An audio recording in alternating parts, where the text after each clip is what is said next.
Hello there, Cancers. Welcome. So, when I was shuffling out this spread for you, I do have an image that I want to convey to you. And there were words that came through. And so it's not so much about the image, it's mainly the words associated with it, okay? I feel like it has more importance. So first of all, I see this bedroom scene, okay? So there's like a window, and it opens out into the, I guess the backyard of the house. And there's a tree with like a tire swing that's nailed to the branch of the tree. And then in bed, you have this little boy. He's very, very young. He's probably like 6 or 7. He's looking out into the window. The window's open. He's looking out at the tree. And so what I started to see was the scene is moving.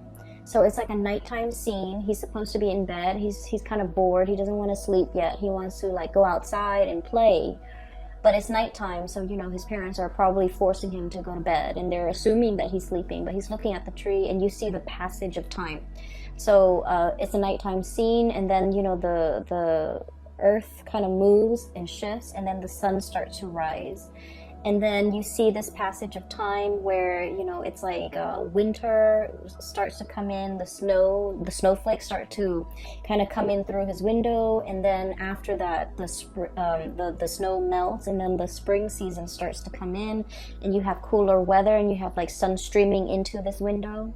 So he's looking at the passage of time, the passage of all the seasons from his window.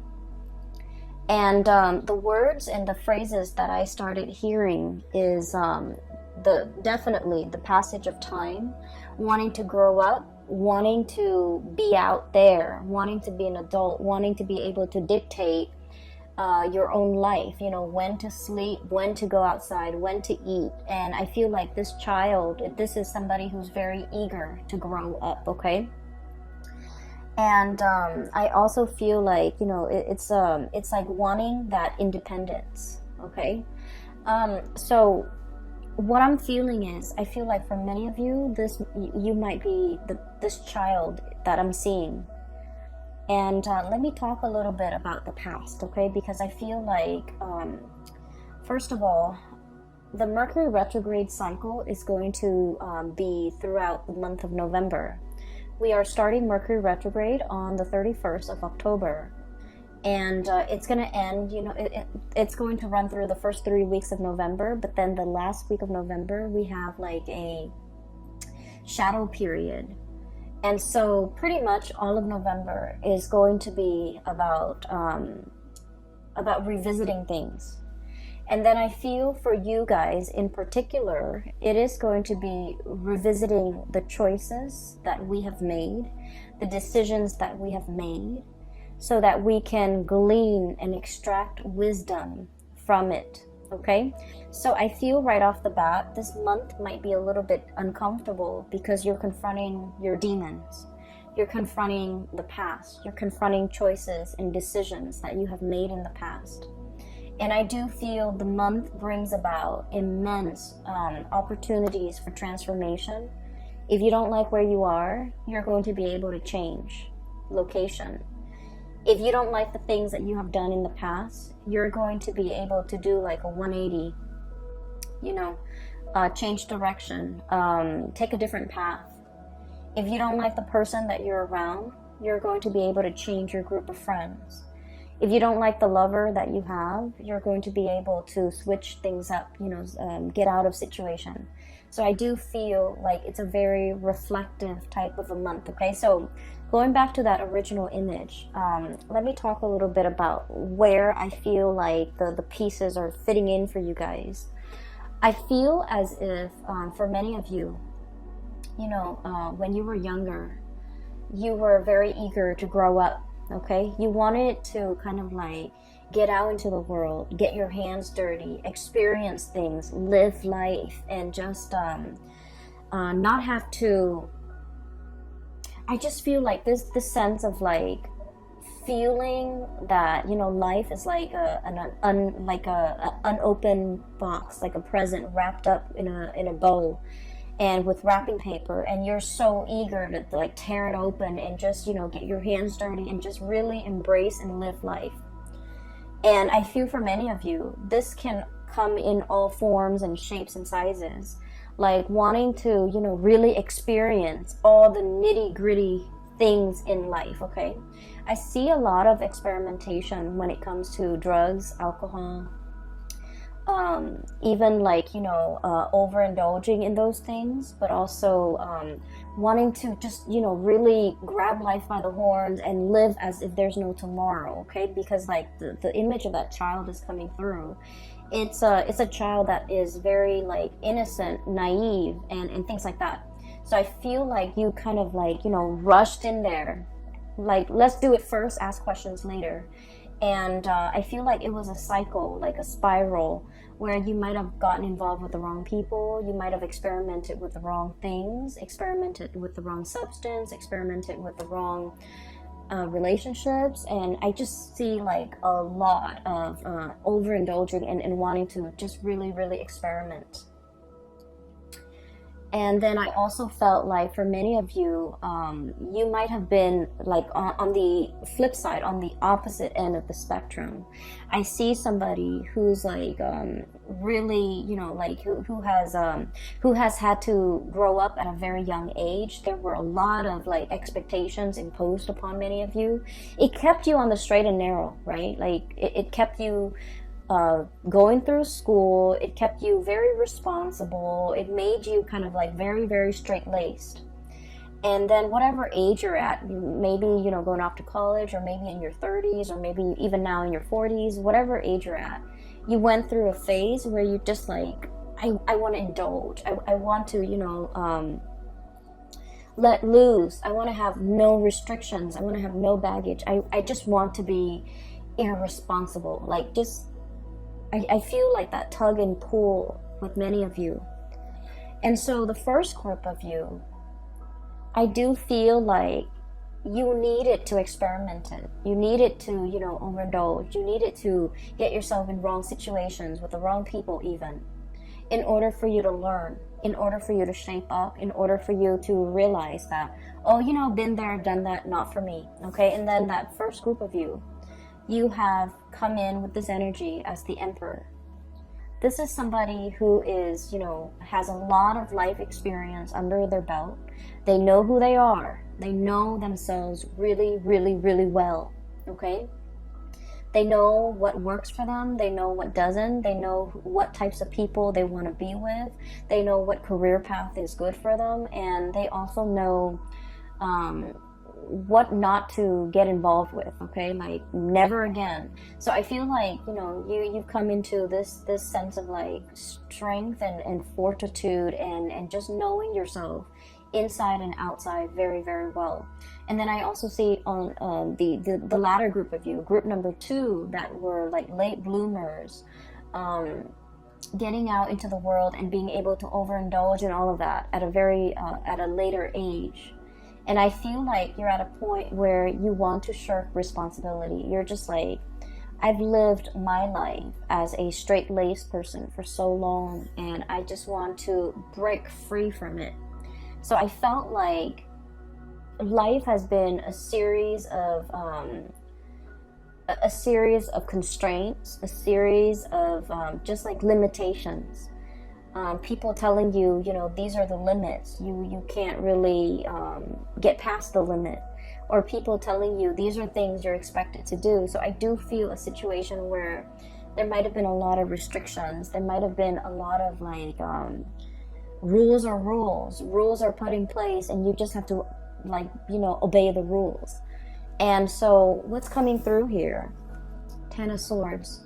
Things are like really bunched up. Things are just restrictive and confining, and we don't really know which way to go. 8 of Swords, being stuck in a mental prison where our thoughts, our fears, our you know, just like being pinned down to social expectations, cultural expectations for some of you, responsibilities, and just, you know, you're wanting to do the right thing, but you feel like it's just so hard, right?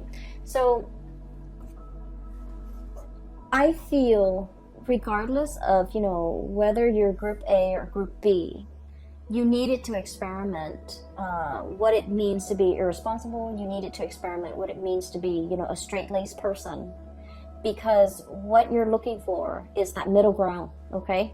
What you're looking for is moderation. What you're looking for is kind of like straddling that middle ground and balancing this this side of you that's very responsible, and letting yourself indulge once in a while, but not letting the need to overindulge kind of like overtake your life to the point where you can't function. So I feel like the universe is teaching you a very important lesson about moderation, about, you know, walking a middle path, about really finding your own way, okay? Never mind the social expectations, never mind what people expect from you, or never mind what you feel is expected of you. It's just a matter of figuring out that perfect medium that works for you. And I feel like you're still in the process of trying to find that. And you're kind of, I almost feel like walking down this alley, okay? And the walls are around you, and you're walking in the middle. You're trying not to hit the walls. And, you know, if there's like any type of turbulence, you're going to sway in either direction. But the trick is to maintain your balance, to maintain your stance so that you don't get swayed either way, okay? So that's what I'm feeling here. I feel almost like many of you are in a situation right now where I mentioned last month, and I do feel this energy coming back in, because I rarely, like, when I do these videos, once I publish them and they're up on the internet, I don't remember the energy, but I'm remembering a lot of the energies for a lot of the signs, not just you. So I feel like it might be significant. I mentioned somebody that wants to be found, somebody that's like attention seeking, and I feel like you're dealing with someone who is attention seeking, okay? They know how to jab at you. They know how to push your buttons. They do this with everybody. They do this with, you know, people in their lives. And I feel like I'm feeling for many of you, you're dealing with somebody in your environment like this, and you're trying to keep a straight face. You're trying to do the right thing. You're trying to maintain your decorum, because you guys are deeply sensitive. I feel like out of all the signs, you know, everyone has their sensitivities. But I feel like with Cancerian people, you guys are very empathetic. You guys really care about people. You guys are genuinely very, very nice, caring, you know, just decent human being. And so you don't want to say things to hurt other people. Not even if they deserve it. You know, you're that respectful. You're that loving and caring. You don't even want to hurt people, even if they deserve it. So I feel like somebody is like really pushing your buttons. And for some of you, it might be a relationship partner. And for others, it might be a parent. For others, it might be, you know, somebody in your work environment. But this is somebody significant, okay? Because like if they're not significant, it wouldn't really matter if they push your buttons. They're just, you know, some random stranger or just an acquaintance. But I feel like it's somebody significant in your life. And I feel like you try to make things work, okay? You were trying to do the right thing. The Emperor, he makes rational decisions, okay? He is not swayed by his heart. He thinks with his head. And he thinks usually for the betterment of all or everybody that's involved. So he knows how to make sacrifices. He understands that with every decision, there is collateral damage, okay? So I feel like this is your energy where you're in a position that you feel, I have to make some sacrifices for the greater good. And I feel like you might have known that something wasn't going to work out. There's a situation, you're like, oh, it's never going to work out, but I owe it to the other person, I owe it to myself, I owe it to everybody involved to do the right thing, to give it a second chance, to give it a try, to really work things out. And I feel that you maintain your decorum, your calmness, your temper in this situation. And then I feel like the other person was not able to elicit an emotional response out of you. So in the past, they might have pushed your buttons, and then, you know, there might have been like sparring back and forth and things like that. This time you have grown, you have matured, you have realized that these are cycles, these are recurring themes, and I'm not going to feed into this energy. And so you remain very, very calm. And because you remain very calm, the other person was not able to get a rise out of you, to get an emotional reaction out of you. And so I feel like they had to check themselves out. Okay? You didn't even need to lift a finger. You didn't need to be the bad guy in this situation. They just could no longer get that emotional response out of you, and so they chose to kind of exit the picture, exit stage left. Okay. Ten of Swords. It's an ending to a situation. It's a situation that was very heavy. It was there were a lot of ideological differences between you and the other person. You say one thing, they mean they misinterpret and think you mean another. What you feel is important is like things that should be prioritized. They don't feel as important. So it's like it's a situation where you're never going to see eye to eye because your values are very different. And so the longer you stayed in it, and I feel like many of you had a sense of responsibility. You stayed in it for the greater good. You stayed in it because, you know, there might have been more at stake. You stayed in it because you wanted to help the other person. You wanted to help the situation. And an example, you might have kids with this person, and in the spirit of, you know, maintaining the family stability for the family, for the kids, you might have stayed in this situation because for the kids, even though, you know, your heart's not in it. And then for others, another example is you wanted to help the other person, but you were already emotionally checked out. They felt that you're emotionally checked out. So even if you're there physically with them, emotionally you're checked out, and they have a lot of resentment towards you because you're checked out, because they can no longer push your buttons, because they can never evoke any type of emotional response from you. So I feel like somebody was very resentful towards you, and I don't feel that you did anything wrong. I just feel like you have dried up. You have turned stern and cold towards this person. Even though you're physically there, they feel as if you're not there. So there's definitely I'm sensing here, you know, like it's done and over with, and I feel like you're strategizing as to how to extricate, how to leave, how to, you know, get out of it. And what we have though with the Eight of Swords, this is, you know, being bound in that mental prison, not knowing where to go, even though you have the tools at your disposal to kind of like cut yourself free. What's coming through is we do have an unraveling process, okay? Two of Wands, the ribbons, everything is like unraveling. Everything is coming loose. Everything is becoming lighter. The burden is no longer there. And then you have a situation where things are just becoming lighter, becoming easier, becoming better. But we're definitely dropping a lot of burdens, okay? I have the Death card, which signifies to me transformations, seeing the light at the end of the tunnel. For those of you who have been in a very difficult, rough situation, this is pretty much, you know, I look at this as when we're in this space where we're walking towards the light, we're in this tunnel, and it's really hard to see. The size of the tunnel could be, you know, God forbid, covered in spiders, covered in yucky stuff. It's very dank and damp in that tunnel. We can only see like so far ahead of us. We don't know if we reach out what's gonna be there, you know. So it's a very uncomfortable situation. It's claustrophobic. It's dark. It's menacing even, I feel, for some of you, but it is not comfortable. It's not comfortable.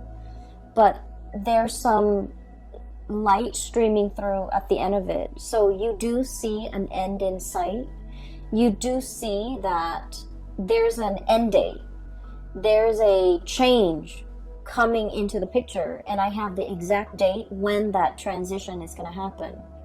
And so your mind is kind of like lightened as a result of it. The burden is lightened because you understand that there's light at the end of the tunnel. There's an end date. There's an end in sight. And you're going to be able to make some major transformations happen in your own life once that date is here. Okay, so I definitely feel a situation that has been problematic for some of you. This is a work situation where there might have been a lot of bickering, where there might have been a lot of stop-starts, like false starts even, where decisions cannot be made, okay? Like one decision is contingent upon another. And then you also have a situation where some of you could be in a leadership position and you're managing people that are just like immature, difficult to deal with, difficult to train, who get super defensive when you're trying to give them like constructive feedback. And there's so many of them, and they all exhibit the same types of personality. So it's a very emotionally taxing, emotionally draining experience. And then you realize that, you know, if you're in a supervisory position, for example, you realize, oh, there's an end in sight. Maybe it could be for some of you the end of a fiscal year where they might no longer be your subordinate. And then for others, it might be the end of a lease, the end of a housing situation, the end of a lease. For others, it might be, you know, the end of a contract, the end of a work contract where you're shifting into something new. Or even just, for some of you, I do see like a change, a major change in your environment. It could be a housing situation, somebody moving in, somebody moving out. You might be moving location altogether. And then for others, it's just something so liberating and so freeing that you're looking forward to this end date. Okay, so I feel like you have something extraordinary that you're looking forward to, and it's going to change your life as you know it. It's going to bring about a major uptick in your standing, in your energy, and just energetically, I do feel like the burden has been lifted, the weight has been off your chest, and just you're no longer dealing with immature and just, you know, attention seeking people who know how to push buttons. Okay, so that's looking very, very good. Let me see, there was another image that I saw and I can't for the life of me remember. I did this, I think, with the Gemini people too. They got two images and I forgot one of them. Okay, so I do want to talk about another situation here, and this is pretty much, you know, the cards are split like this: past, present, future. That's what it feels like to me. And so let me talk about something else that's coming into the picture. First of all, this is the moon, and this is stereotypically the card for Pisces, okay? Pisces is represented by the moon, but I feel like in your situation, this is pretty much you, because I want to talk about something else. Cancer, the sign of Cancer is traditionally, it rules the fourth house, okay? And the fourth house deals with the mother, okay? It deals with childhood. It deals with family. And so the symbology of the moon, I always think of it as Cancer. And I don't know, maybe some of you are aware of this, maybe all of you are aware of this, but this is something that I just started to realize about Cancerian people in general, because I had a friend, and through like conversations with, you know, the Cancerian friends that I've had over the years, this is something I've just noticed. So like, you know, the moon, right? It changes its size, its shape throughout the month, okay? So it's like the cycle, the lunar cycle. It from one day to the next, It could be like a waning moon, a waxing moon, and it just changes its shape. It could be a full moon, it could be a crescent moon, and things like that. And so one of the things in which you are very aware of, I feel, for this month is waning or changing emotions, okay? And what I feel is ultimately kind of scattered in this spread is, you know what you like, but then what you like from one day to the next, from 1 month to the next, from 1 year to the next, changes. And so you're not really sure what you like. You're not really sure if you're after the same things from 1 month to the next. You are also afraid to go for something because you're not really sure if next month, if that's the thing that you still want. And then you're afraid to go after something big because you're not sure if all the energy and the effort that you expend into this thing, is it going to be worthwhile when next year rolls around? Am I still going to want it as much as next year as I do now, to make all this effort worth it? You're coming to the realization about yourself, I feel, that what you want, what you value, what you desire, from one day to the next, from 1 year to the next, from one season to the next, it fluctuates and it changes. And because it fluctuates and it changes, you might be in a position where you just wait for things to happen to you rather than going out into the world and making things happen for yourself. Going after the things that you want, going after the situation, the job, the person that you want, and expending all that energy and all that effort because you're not really sure if what you want from one day to the next will be constant. And so this energy is very, very transient, okay? It basically changes with the tides. It changes from day to day, from hour to hour. And what I feel is like, for some of you, you might really love somebody, okay? You love somebody. And when they're on their good days, oh my gosh, the love is amazing. When they're on their bad days, however, you might feel like, oh, I don't know if I love this person anymore. And I'm sensing that you're at a point where, you're trying, and this is why I feel like it's so hard for Cancerian people to go after the object of their affection, the things that they really desire. For whatever reason, they have a really roundabout, way of going after the things that they want, and I've never understood it. Growing up, I've never understood it, but now, like, I feel like that's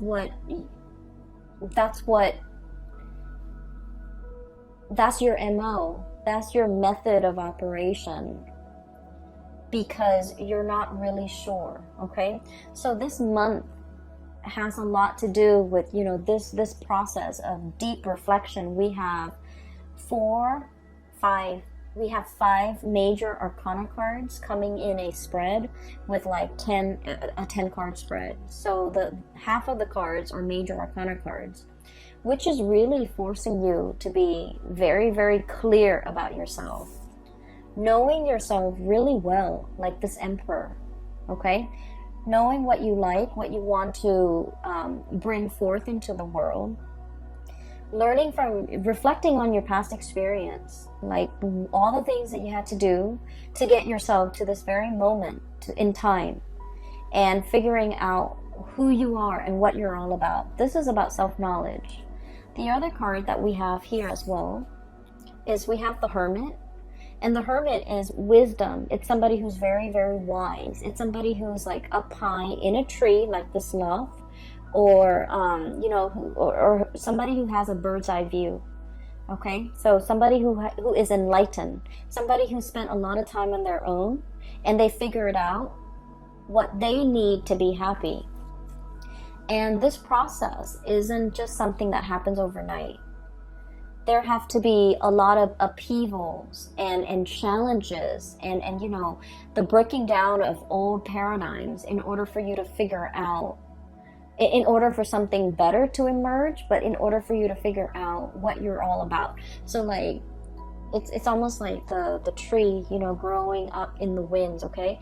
It has to be, the winds strengthen the trunks and the branches of a tree, okay? So in the process of dealing with people who are very opposite from you, who ask you questions, who force you to defend your beliefs, that's when you're very, very sure about what it is that you really believe in. So I feel like, you know, all of this happened because we have the Tower, the things that we think about ourselves that are not built on reality, okay? I think I really like to, you know, stay at home and just, you know, knit. And then you realize life is passing you by, okay? And then you realize that, no, I actually want to be around a lot of people. I actually want that connection. I'm actually very extroverted. I actually need other people. So we have to go through life to really figure out who we are. And then, you know, some of you, you're just like, oh, I want to be the life of the party. You guys need other people. Most of you, you need other people. You might feel like, I want to be the life of the party. And I feel like I'm speaking to a lot of Cancerians out there who feel like, I want to be where the things are happening, among the shakers and the movers, where, you know, you feel like you might want that. And then when you're in the midst of it, you feel very drained. You feel like just unhappy. And then you realize that, you know what? I'm not as extroverted as I think I am. I need more downtime. I need to recuperate. I need more me time. So I feel like you have gone through a major process of like learning about yourself. And all of these things that you're learning about yourself, they don't happen in calm waves, okay? They happen in very like, they were like, the transformation was very, very disruptive. And I feel like it needed to be disruptive because you needed to be shaken awake. Because I feel like with the state of the fluctuation, the changeable moon and the emotional state, it's like you're going through each day constantly changing. And so the shakeup needed to happen at the core, at the foundational level, for you to figure out on a foundational level, who am I? What am I about? What do I want? So I feel like that's what this is really screaming out to me. And I'm sorry if the reading is so like, if it's just so abstract. I feel like it's very abstract. But I feel like it's an inner process that you have to kind of discover on your own, okay? I almost think of this as like the Nautilus shell. Getting to the root of the problem. Understanding yourself. And you can't really proceed in life, in major endeavors, in making major decisions, unless you really know yourself. You have hesitated making some major decisions because, you know, you have this sense of responsibility, this sense of like, oh, I don't really want to hurt anybody. I just want to let a situation drag on. And then I feel like there's a jolt to the system and it's telling you, you can't really, this is not going to work. You need to be decisive. You need to not drag your feet. You need to, you know, let something come to an end if it must end. You need to stop lying to yourself that this is working because it's clearly not working. And so you definitely have some major, swift, fast decision that you need to make. And so this energy is coming in a way where it's very disruptive so that you can, you know, execute and just be done with it, okay? It's like ripping off the Band-Aid, I'm sensing. So that's where things are headed. And the other thing that I'm sensing, I feel like it should almost be like this, okay? All the major arcana cards are stuck together. That's what it feels like to me. The 4 major arcana cards should be here. And then what we're left with is the Two of Cups and the Queen of Swords, okay? The Two of Cups is a soulmate connection. This is like heart, body, and mind, okay? This is a union that you have with another person. I feel for some of you, there is a relationship here that might be fractured because of financial issues, financial considerations. One person might be a big spender and the other person's very thrifty. One person might be carrying the weight of the financial, burden of that relationship, and the other person might not have been. This is a balancing act, okay? This is now things that have been very, very unbalanced and unreciprocated and just off kilter are now being rebalanced, being restored, and both parties are definitely coming together. This card is also screaming out to me reconciliation with somebody who is very significant in your life. For some of you, we have here the Queen of Swords, and I'm not going to be reading the signs. This is clearly an air sign, Aquarius, Gemini, and Libra. But I also feel like Aries. I also feel Scorpio and Virgos here as well, okay? And the energy is pretty much telling me a situation where somebody is coming back, somebody is trying to communicate. Somebody is also, coming in with more sensitivity, okay? It's linked up here with the Moon card. It was like this. Somebody is starting to understand you. They're starting to understand how sensitive you are. They're starting to kind of like, if they have been very harsh in the past, I don't see them apologizing. I just see them in the past as kind of like, brusque and blunt and forceful. And I feel like they're starting to understand how sensitive you are. They're starting to understand that you need more. It's like they need to kind of like not be forceful with you. They need to not push you. They need to not give you ultimatums. They need to just, take you as you are on your own terms. Yes, your feelings might fluctuate. Yes, one day you love them, the next day you don't. And so they need to be accommodating of your fragile emotional state. And they need to be understanding that they shouldn't bring conflict in their interaction with you, into their interactions with you. So I feel like somebody is coming back in, wanting to communicate. They're approaching you with a lot more sensitivity. They're approaching you with a lot more like, I guess like awareness for who you are and the way you operate, and they're willing to accommodate that. And then on the other hand, I feel as well for many of you, knowing, I see this really deep sense of spiritual knowing, awareness that have, kind of like, it's like things illuminated for you, where you start to understand that, I love this person today, I really, really love them. The next day they act up and I don't love them. I feel like you're starting to find that middle ground, okay?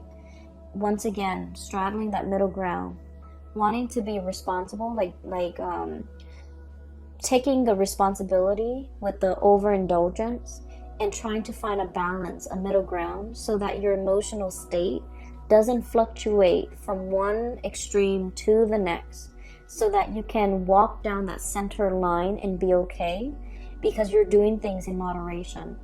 And when you're doing things in moderation, when you're very balanced, you start to see who you are. You're not swaying from one, extreme to the next. And so you're starting to see things in a more balanced manner. And once you start to do that, I think like everything that has been problematic and confusing and just, off kilter in your life starts to realign. Okay, so I feel like you're energetically balancing yourself, and in the process of finding balance and being very balanced in your own skin, everything else in your environment benefits and it starts to right itself. Relationships start to right themselves. People starts coming at you correct because now they understand. And I definitely feel a lot of communication, emotional communication, that will be had between you and another person, that will give you a lot of insights, a lot of guidance, and just a lot of, I feel that sense of like emotional support coming through from your environment and with the people that you care about and the people that you want to spend your time with. I'm also feeling here, there was a situation, and this is where I do want to end it. There's a situation here where you've been trying your very best to do the right thing. You're getting out of that situation. And there's somebody in the picture who is like a soulmate connection. You have known it all along. You have neglected the soulmate connection because you had a lot of things that you needed to take care of. And now that, this transformation is happening in your life, you have a new path that you can walk towards. And I feel that you're going to want to reconnect and work at this connection that you deem is the soulmate connection. Somebody that is like, I almost feel like they're the yin to your yang and vice versa. Okay, so I will leave it at that. All right, Cancers, I hope the reading has been helpful for you. I hope it resonates. I hope you're not upset with me for being harsh with you guys. I just read whatever that comes through. Okay, and I hope the reading either way is helpful for you as you navigate the confusing energy of November. Best of luck. And for those of you who are interested in a reading, I do have a link in the description box below for a psychic. Her name is Bridget. She's based out of California and she's very good at her craft. I highly recommend that you get a reading with her. If you are also interested in this amazing deck, it's the White Sage Tarot. It uses the traditional Rider-Waite and tarot imagery as well as, animal totem. That's the best way I can describe it. And it has been great. I enjoyed working with this deck. A lot of images came out and a lot of messages came out when I started using this deck. And so the link for that is also in the description box below. Support your local artist and visit her site. She also has other things like other artwork and things like that for sale. All right, I will talk to you guys soon. Have a wonderful November and happy Thanksgiving for those who are celebrating. I hope you have a tremendously amazing time with your loved ones and your family, and I will talk to you soon, okay? Take care.